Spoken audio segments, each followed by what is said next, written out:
Is my weekly live. Welcome to Kat's Life and Home. Today we're going to talk about how you imagine your home and how to get it there. That's what we're going to talk about. So if you are still struggling to get your house in order and you've tried everything, I'm going to give you a very simple program. It's just 3 things that we do. I call it the 3-layer cake. First, I'm going to greet people as they come in live, and then we will talk about the 3-layer cake and how to get your house in order. So Christy Stinson is here. Hi, Christy. Good morning. We'll see who else pops in. I think, a little bit early. I usually go at 10:30. Marty's here. My sister and one of my moderators is here. Hi, Marty. Welcome. Nancy is here. Hi, Nancy. Purple Heart. I'm feeling good, Nancy. Victory Financial Fitness is Jocelyn. Good morning. Good morning, Jocelyn. Hey, Mr. B. Are you reading this? Candace is here. Hey, Candace. Good morning. Amanda is here. Good morning, Kat and Mr. B. Lita is here. Hey, Lita. How you doing? Okay, so people are popping in. I've got 3 thumbs up. 17 people are here. I appreciate it. If you can give a thumbs up, that would be awesome. Again, today we're talking about how to get our house where we envision it. So we're going to talk about envisioning what we want. We're going to talk about area of focus. And we're going to talk about the 3-layer cake. Those 3 things I'm going to talk about today. So if you're brand new, this should be very helpful for you. If you've been around a while, you're seasoned with me, you know that at some point you can edit this system to fit your lifestyle. Or if I'm personally mentoring you, I have edited the system to suit your lifestyle. It depends on your children, if you're homeschooling, if you don't have kids, if you have lots of animals, no animals, farm animals, a big house, a tiny apartment. There's so many little things. You could have a disability. You could be currently recovering from something. All of those things play into editing the system for you. But if you're a brand new person, I'm going to assume you feel pretty good. You're ready to get your house in order. And so you're going to want to know, how do I get started? And you're going to get started with the 3-layer cake. And that's what we're talking about today. But first, we're going to have a vision of our home. Hey, Sandra Lutz, good morning from rainy Chicago. I love Chicago. I used to have a client in Chicago. I was there all the time. It's a beautiful city, especially this time of year in the spring, even if it's raining. At least it's not below 0. Marty said, in live chat, you can choose all messages and give a thumbs up. Thank you, Marty. Mr. B is here from Larry's Nashville Sound Hub. He's got some fun videos out there. Happy Wednesday, everyone. Okay, so now we're going to stop. I'm going to stop answering questions and we're going to talk. And then I'll go back and answer your questions. So you can still ask them or make your comments and I'll go back and get them in a minute. I'm going to set my timer for, what time is it exactly right now? Anybody know, Mr. B? Yeah, it's 10:31. 10:31. So I'm going to set this for 30 minutes. You got no phone call for that one? 30 minutes. I'm good. 30 minutes. Okay. So when it gets to be about 10 minutes, I'm going to stop. So I'm going to talk for 20 minutes. And fortunately, I can do that. Okay. So you might want to get a piece of paper and a pencil if you're new and write some things down. But the first thing I want you to imagine is what you want your house to look like. Not what I want it to look like, not what Pinterest wants it to look like. We want to do a realistic version of what we want our house to be. So the first thing I would say is, imagine your entryway when you walk in the front door of your home or your apartment or your mansion. It doesn't matter, your farmhouse. What do you want that to look like? Draw a picture in your mind. Maybe take some notes. What should that look like to you? What does the floor look like? What's right in front of you? What's on your left? What's on your right? What did it look like when you stood at the front door before you opened it? What did it look like under your feet? What did the doorbell look like? What did the door handle look like, the door knocker? What did the window to the side of the door look like if you have one? Okay, so now you've opened the door, now you're seeing.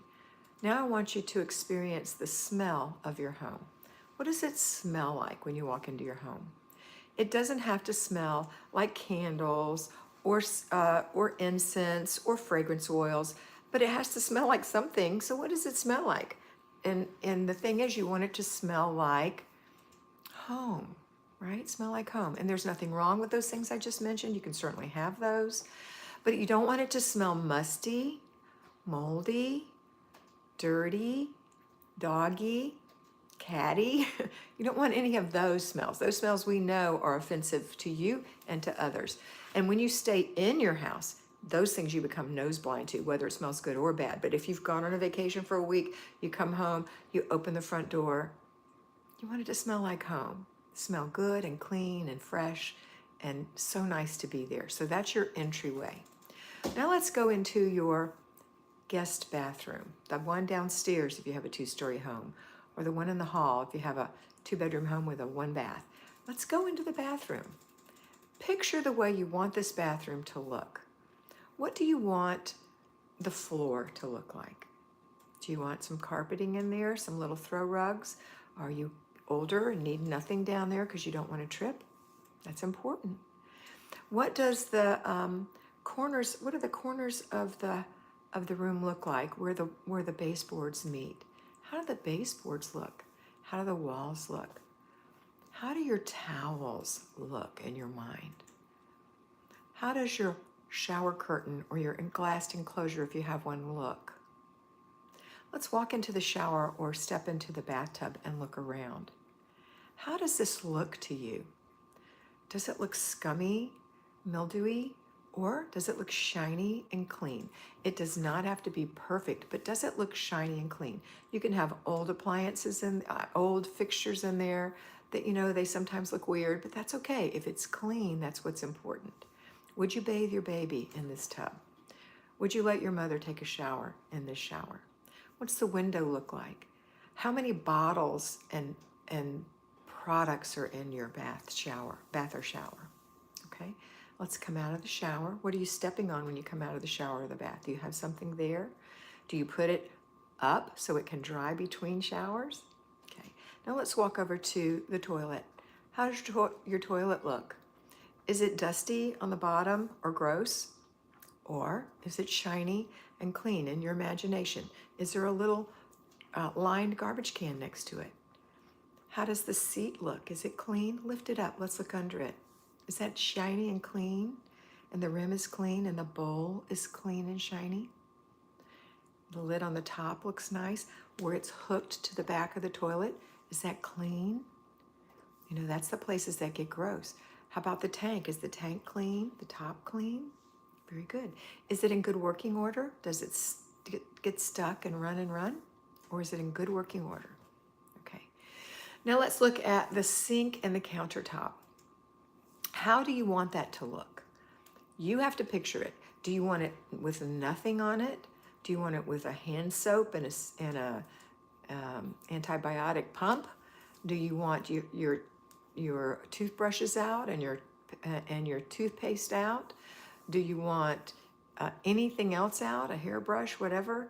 You know, it's okay if that's what you want, but some people prefer not to have all those things out.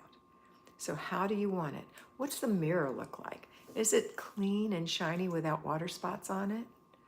How about the faucet? Has it been wiped down? How about where it's hooked to the sink? Does that look nice? How about behind it? Does it look nice? Is there any crud in the corners, or is it all nice and clean? Let's look at the face. Let's step back and look at the face of our cabinets. Do they look nice and clean, or is there toothpaste on it or fingerprints from children? All the cabinets, let's look at those, okay? So how do you want it to look? Do you want there to be a hand towel for your guests? Do you want extra toilet paper by the toilet? Maybe some wipes? What do you want in your bathroom? How do you want it to look? Okay, let's step out. Now we're in the kitchen. Let's look in the kitchen. How do you picture your kitchen? Let's start with the floor. Again, how does the floor look? I don't care that it's old or new, wooden or linoleum, tile. I don't care about that. Or even carpet. I don't care. Does it look clean? How about the baseboards? Do they look nice? You know, the kitchen gets splatters that we don't even know happen. Maybe somebody dropped the ketchup and a splat went 6 feet across the room, and now you notice it on the baseboard. How about the face of your cabinets? Do they look nice and clean and shiny? They're not smudged up, they're not gross. Now they could be old, they could be worn, but are they clean? That's the question. Now let's go to the appliances. How do the fronts of your appliances look? Your refrigerator, how does that look on the front? Is it loaded with magnets? Is that what you love? Or would you like that to be a nice open surface and there's no fingerprints on it or gross things, and the handle doesn't have smudge on it from kids opening it with dirty hands, or adults. So is that clean and shiny? Okay, now let's look at the dishwasher. If you have one, is your dishwasher nice and clean, or are there fingerprints on it? How about the front of your stove? How about your microwave? When you open the microwave, is it clean? How about the stove itself, where the eyes are? If you have a flat top, are you using special care to keep that nice? If you don't have a flat top, are you using special care to keep it nice? Okay, so now we're going to see what else is in there that we need to do. Oh, all the countertops. Do you have things on your countertops in your picture of your beautiful kitchen? What are those things? Is it a plant? Is it a container of utensils to use when you're cooking? Maybe a little ceramic jar or something with your things in it. Do you want that out, or do you not want that out? Do you want your knives out in a special holder? How does that look to you? Do you have a big wooden chopping board, a big wooden board laying up against the back maybe, or in a special place? Do you have decorations in there? Okay, so if it doesn't look like that now, that's okay. I want you to have this picture of what it looks like. What do you have on the floor to stand on, if anything? How do your dish towels look? Do you leave a dish towel, maybe a dishcloth out, or a little happy face scrubby sponge? That's what you want to know. Okay, so now we're going to leave the kitchen. Oh, let's look at the island if you have one. How does the island look? What do you want? Do you want a bowl of fruit in the middle of your island? How do you want that to look? Also, how does your sink look? Okay? All right, now I want you to go to your living area. So let's look from the kitchen and look out at the living area. Imagine what you want your living area to look like.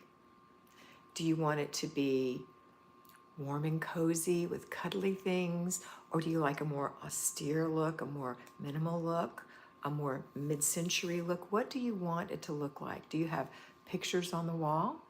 Do you have throw pillows or not? Do you have carpeting or not? How does the floor look? How about the baseboards? How about other furniture in the room? Do you have a place where you have some books displayed, or some special centerpiece displayed, like on your coffee table, something that's special to you? Do you like to keep a box of Kleenex out? How do you want it to look? How does the guest chair look? Do you have a guest chair or two? How about the curtains? How about the windows? How does everything look in there?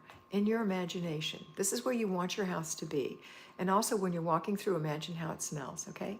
Now we're going to go to the dining room. If you have one, just glance at your dining room. How do you want that to look? I know a lot of people homeschool in the dining area. It might not be a formal dining area, but there's lots of books there and things, and they're very disappointed with that. So you would look and say, how do I want this to look? I want this to be a school area for my children, or I want this to be where we have dinner every night, or I want this to be a special place where we have our Sunday dinner and our seasonal meals or our traditional meals here. And this is what I want it to look like. I have a formal china hutch, or I don't. I just have a buffet, or I don't have any of that. I have bookshelves in here. How do you want the dining area to look if you have one? Look from the floor to the ceiling, think about how it smells, how it looks, and how easy it is to put things away when you use them in this space. Okay, now we're going to go into the hallway, and off the hallway are our bedrooms. I don't care if it's upstairs or downstairs. We're just going to look at bedrooms. So let's look at a guest room. Imagine how you want your guest room to look, what you want your guests to have in that room. We've done enough imagining. I know you can do this for your guest room if you have one. Let's go to your children's rooms. How do you want them to look? How can they store their things in there, their clothes, their toys, other things? How can they store them and utilize them without having a big mess every day to clean up? Is there too much in here? How about their clothing drawers? Are they stuffed with clothes they don't fit in anymore? Or do we want that to just have what they're currently wearing? The same with their closet, their shoes, their coats, everything. All right, now look under the bed. Look on the top of the dressers. All right, now let's go to the other kind of rooms you might have off of here. Let's say you have a craft room. That's probably a very big problem for most of my clients. It's a huge problem, especially when they first come. They're overwhelmed because a lot of them are sidetracked. And when you're sidetracked, you get into tunnel vision. You work on something because it's fun, and then you don't quit, and then it's too late, and you have to hurry and make dinner or hurry and go pick your child up from soccer or whatever, because you've stayed in there all day and you've created such a mess making this craft or this outfit if you're sewing or crocheting or whatever. There's stuff everywhere, and they don't take a minute to put it away. So you need to set a timer when you're in your craft room. This is my timer. It's very helpful. I got it on YouTube. Don't be influenced to get it if you don't want it or can't afford it, but use some kind of a timer. I like this one because I can see how many minutes I've got left. I got 5 minutes left to talk to you, and then I'm going to answer questions, okay? So we're going to, in the craft room, find a way to put our things away each time. This is in our picture of it completed. So we have all of our materials in a neat place, maybe in a closet, stacked up, easy to get to, maybe on shelves. We have big giant gallon bags where when we're through with the project for the day, we just fold it over and slide it in there with all the things that we need, zip it up and put it there, and then pick up the trash and throw it in our garbage can that we have in this room. This room is a wonderful place with great light, wonderful place to listen to music. You can burn a candle in here. Imagine what it looks like. Imagine how you want it to be. And I know that you say, but that's dumb, Kat, because I'm in the middle of doing something and I've set an alarm for 2 hours and let myself play for 2 hours, and that last 10 minutes is my cleanup time. So maybe I set it for 1 hour and 50 minutes or whatever. You know, you have to figure out on your time schedule what you've got, okay? And then you say that in that 10 minutes, I'm going to put that stuff away, but it's going to have to get it, I'm going to have to take it out next time. Yes, you are. But guess what? Here's what I found out after mentoring women for 8 years, thousands of women, and myself as well, because I like to sew and I like to crochet. I don't have a craft room now, but I have in the past. So what happens is you'll come back into the room and you'll say, yeah, I really want to work on that. So you get it out, you unzip the thing, you take it out, you flip it open, everything's right there. You haven't changed anything. There's no trash in there. Maybe it's a pattern that you cut out, or maybe you've been working on sewing in the interfacing, or you've been crocheting and you've changed to a different color, or whatever it is, you're gluing or whatever, you're doing diamond and diamondel, I don't know what that's called. But anyway, you know, you've got your things. However, you might not be able to fold it, but you need to slip it into some kind of a container. Okay, but if you are a crafter, you probably have more than one craft you like to do. And so when you go in the next day, you say, I really don't want to work on that dress. I want to work on this thing. And so you've got it organized. Maybe it's in a Ziploc bag too. You take it out, you open it up, and you say, wow, I forgot I did this much on this. Yay, this will be fun today. I'm going to work on this for 20 minutes, and then I'm going to put it away and finish my dress, or whatever. That's how you work in a craft room. You don't desert it, because when you desert it, what happens is you come in the next time and you say, I don't want to work on my dress, I want to work on this other craft. You pull that out and it just layers and becomes trash. It becomes, because you don't do it, you forget about it. You've got a dress that's been laying there for 5 years, you haven't finished. And it's stuck in between trash and patterns and things you need to, scissors you can't find, etc. So imagine how it looks. All right, now we've got a few more rooms. We're going to look at, let's see, your office, your home office. It's exactly like a craft room. You need to clean it before you leave and clean it after you work in it. It takes about 5 minutes to put things away, especially now because most things are online. But right now, it may be full of all kind of stuff because you stuff things in there when people come over. So let's imagine what it's going to look like and how well you're going to work in this room and how nice it's going to smell and how good the light's going to be for you and how you're going to really be more productive in this office, the same as we did in the craft room. And now we're going to the master or the main bedroom, main bathroom, main closet. So we're in the main bedroom. We're imagining it. The bed is made with beautiful covers. They don't have to be expensive, but clean. The pillows are layered just the way you like. The side tables are clear of superfluous things. It's just nice and neat. Maybe you've got a book that you're going to read. You've got a good reading lamp, a place for your bottle of water, a packet of Kleenex, whatever. Maybe you want to imagine flowers on your dresser, or a special brush and comb set, or some special perfumes on a glass tray. Whatever it is, imagine what you want it to look like, because this is your private island. This is your getaway. This is not where children play. Children are not allowed in the main room. They have their own room, and they have other parts of the house. But your bedroom is your private island. You don't go and sit in their room and do your crafts or read letters or call your mother. You don't do that. And they don't need to be in your room jumping on the bed, tearing it up, putting their toys in there, watching TV in there, or whatever else they're doing. They need to be out of your room. I'm telling you this as a mother and an experienced mentor.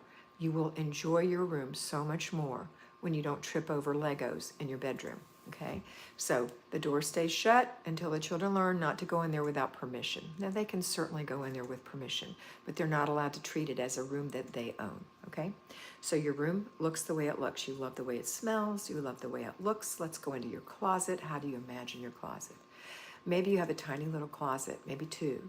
Maybe you have just a long, skinny closet. Maybe you have a small walk-in closet. Maybe you have a huge walk-in closet. Maybe you have two huge walk-in closets. It doesn't matter.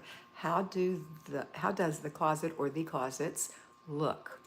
Do you see your clothes arranged in by type? Short sleeve blouses, short sleeve t-shirts, long sleeve tops, long pants, capris. I mean, how do you have it? Dresses, long dresses, maybe special dresses, layering pieces, hats, shoes. Can you imagine how it looks? That's what you're going to work toward. How does it smell in there? How does it feel in there? And then your master bathroom, we're going to do the same thing with that as we did in that first bathroom. All bathrooms get the same treatment. And you imagine your house. You imagine your back porch. You imagine your lawn. You imagine the curb appeal. Imagine, because you've got a gift. You have a home. Whether you rent it or own it, whether it was gifted to you or you're struggling to make payments, it doesn't matter. It's your home, and this is where you live, and your life and your soul live in this home, as well as all the other souls in your house, okay?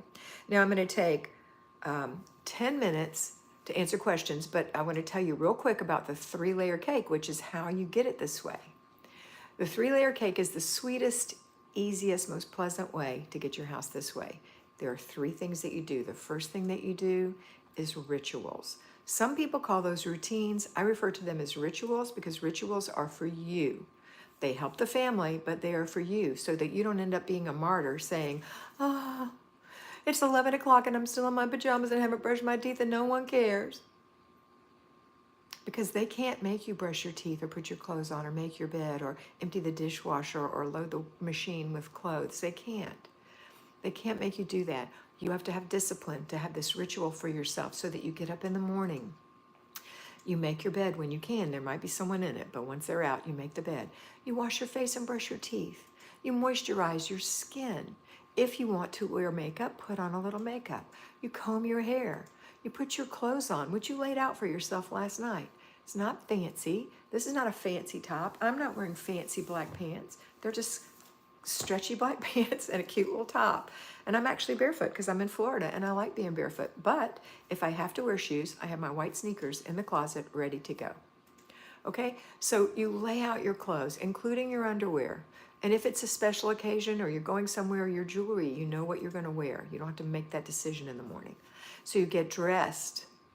You put your pajamas in the drawer, folded up, or if they're dirty, in the laundry. You go into the kitchen. You empty the dishwasher. You do that. Because if you wait on somebody else to do that, you're going to feel like a martyr, because you're going to say, look at all these dishes from breakfast and lunch. Nobody emptied the dishwasher like I ask them to. They never do anything I say. It takes you about 6 minutes to empty a dishwasher. Train your family how to put the dishes in properly, like all the forks together, all the plates together. You teach them how, And before you turn it on at night, if it's not that way, you fix it, because in the morning you want to take it out really quick and put it away really quick, okay? All right, and you might have to hand wash pots and pans, and that's okay. And maybe some plasticware. All right, so now we're going to go to what you do next. Start something to drink. Some coffee, some tea, get a glass of water, make your shake, whatever. And then you can begin making breakfast for your family and yourself. Also, I'd put a load of laundry in the morning as a maintenance, just a load every day if you've got a large family. If it's a small family, maybe you can do your clothes in a day or two during the week. That's fine. Okay, that is the routine, the morning routine or the morning ritual. We're going to follow that in the afternoon after dinner. We're going to have our after dinner ritual where we clean up after dinner. It's a 15-minute process maximum with the help of whoever ate with you. If you ate by yourself, it's still 15 minutes because there's not as big of a mess, okay? Somebody's going to wipe the table. Somebody's going to sweep the floor. Somebody is going to wipe the countertops. The cook, usually you, is going to take care of her own pots and pans, clean the top of the stove, and the prep area. You do that while the other folks are doing their job. Okay, little children can do this job. Babies can be given a rag and pretend that they're cleaning, and that's fine too. All right, so that's after dinner ritual. You get it done right after dinner. No one leaves the kitchen. And by the way, anybody who's big enough to do this is big enough to put their plate and their fork and their cup in the dishwasher, okay? Or in the sink if you have to hand wash. And if there is hand washing involved and you have a child that's at least 7, they can help wash dishes. Not all the time. Switch with them, okay? Next is our before bed rituals. These are very important for you. So the first one is right after dinner.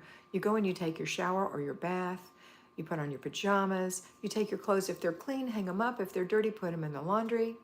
You lay out your clothes for the next day. You look at your planner to see what's going on tomorrow.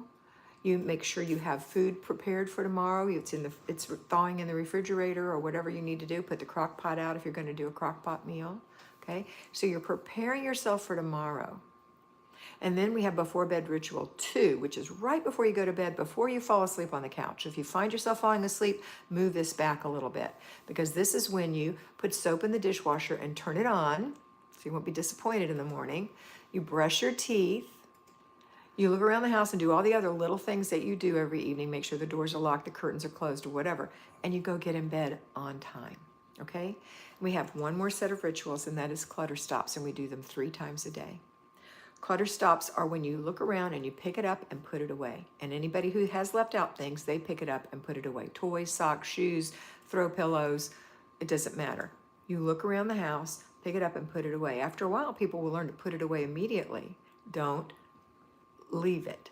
And you will also learn to pick it up, don't pass it up. You don't have to wait till clutter stop time, which I recommend is in the morning, after lunch, or when you get home from work, and before the children go to bed, or before you go to bed. Clutter stop. It stops new clutter. Any old clutter you have is not involved in this. This is new clutter, like you left a plate on the table. If you did, maybe you had a little dessert later. What do you do with that? You put it in the dishwasher or you wash it, okay? All right, those are your rituals. Then we have, that's layer 1, and those happen almost every day. Maybe not laundry, but those happen almost every day. Then the second layer of our sweet little cake is our area of focus. Your area of focus is that part of your house that you're working on this week. It's your weekly area of focus. So for example, let's say we're working on the kitchen this week. Okay, then all week long, you're going to be working in your kitchen, doing 15 minutes of either decluttering if you have clutter, or deep cleaning if there is no clutter. And you only do it 4 days a week if you're an at-home homemaker. If you're a payroll homemaker, you do it in an hour on Saturday morning. You have an area of focus, so pick an area of focus.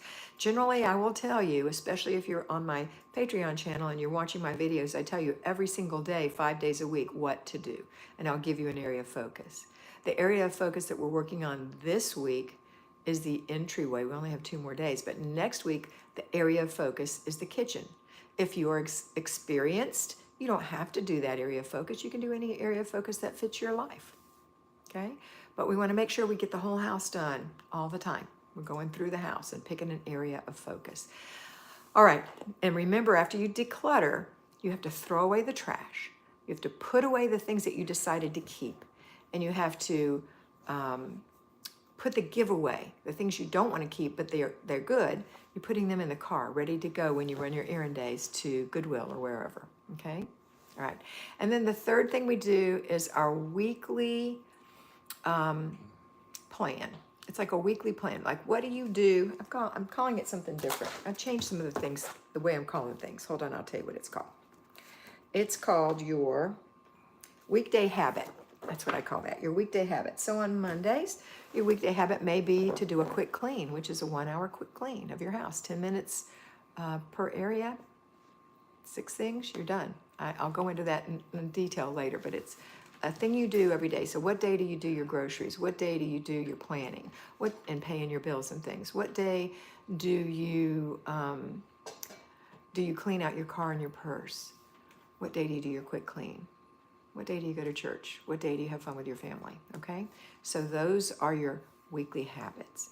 And weekly, it's like a daily habit, but it's a weekly plan for that. So it's called a weekday habits. And that's it.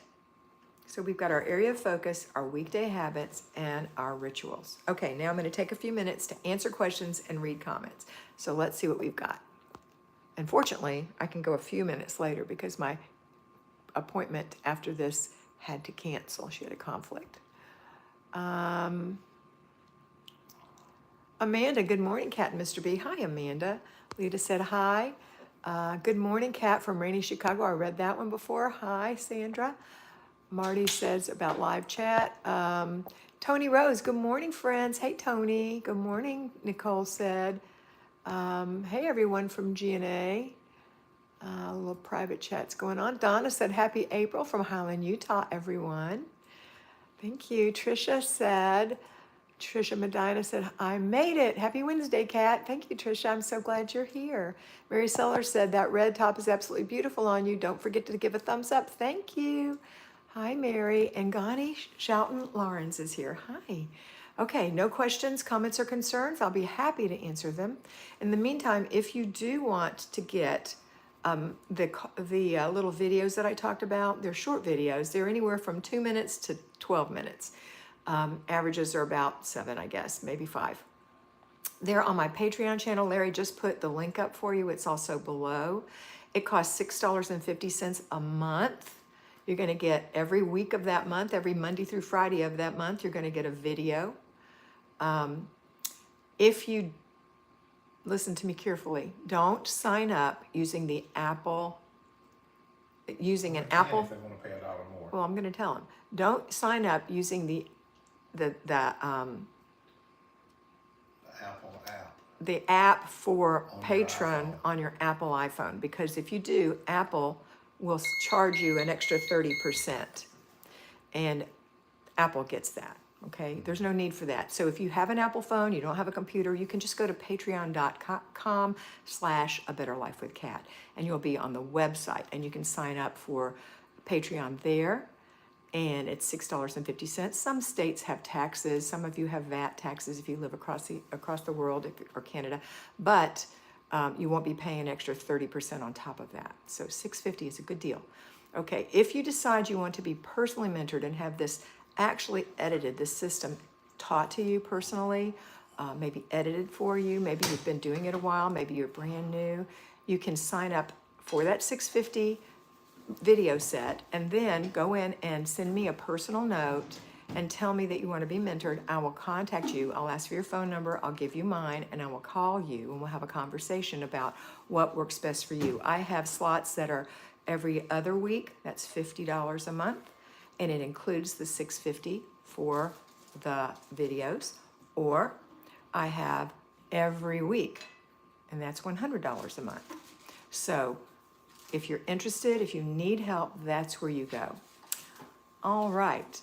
Is there anything else? Anybody have any questions, comments, or concerns? I don't see anything coming up. Let's see. Nobody? Okay. All right, so if you do have questions, comments, or concerns, you can leave them in the comments section after this is not live anymore, and I will be happy to answer. Jocelyn said, had our first weekly quick clean as a family on Sunday evening. It was wonderful. Oh, I'm so glad. That's so good. Quickly, I'll tell you what a quick clean is. A quick clean is you strip your bed and wash your sheets. You empty all the little garbage cans and put new liners in them. You wipe the spots off the glass. You dust your house. You vacuum your house. And you mop the kitchen and the bathrooms. You spend 10 minutes total on each thing. So for example, if you're vacuuming, you pick 5 rooms and vacuum each room for 2 minutes. The high traffic spots. This is not a deep clean, it's a quick clean. And your house is gonna look so much nicer. The kitchen, you're gonna mop it for 3 minutes really quick. Now, if you're having your family sweep up after dinner, that mop won't be necessarily a heavy mop anyway, because it's gonna be a lot less dirty, right? Because there won't be peas squished into the linoleum or the wood or whatever. All right, and then, or macaroni noodles or whatever. And then your bathrooms are 2 minutes each. If you, you can give your little kids even that what I call the baby jobs, which are empty the little garbage cans, wipe all the spots off the glass with a little damp microfiber cloth, and dust with a feather duster, a beautiful feather duster. Etsy has a beautiful feather duster for about $40. And I've had several people buy that, and it is gorgeous. So I highly recommend a feather duster, because even if your house is super dusty, you can dust, take it out, shake it, dust a little more, take it out, shake it. You know, if you want to just, not part of your quick clean, but you really want to get the dust. And there'll still be a little dust layer, but after you dust every week with your quick clean, 10 minutes, eventually you won't have dust, and you don't have to move things around. So, all right. That's it for today. I hope you guys have a wonderful day. I always love talking to you. I look forward to seeing you every Wednesday, and I want you to remember to always be beautiful, because you are beautiful. Bye.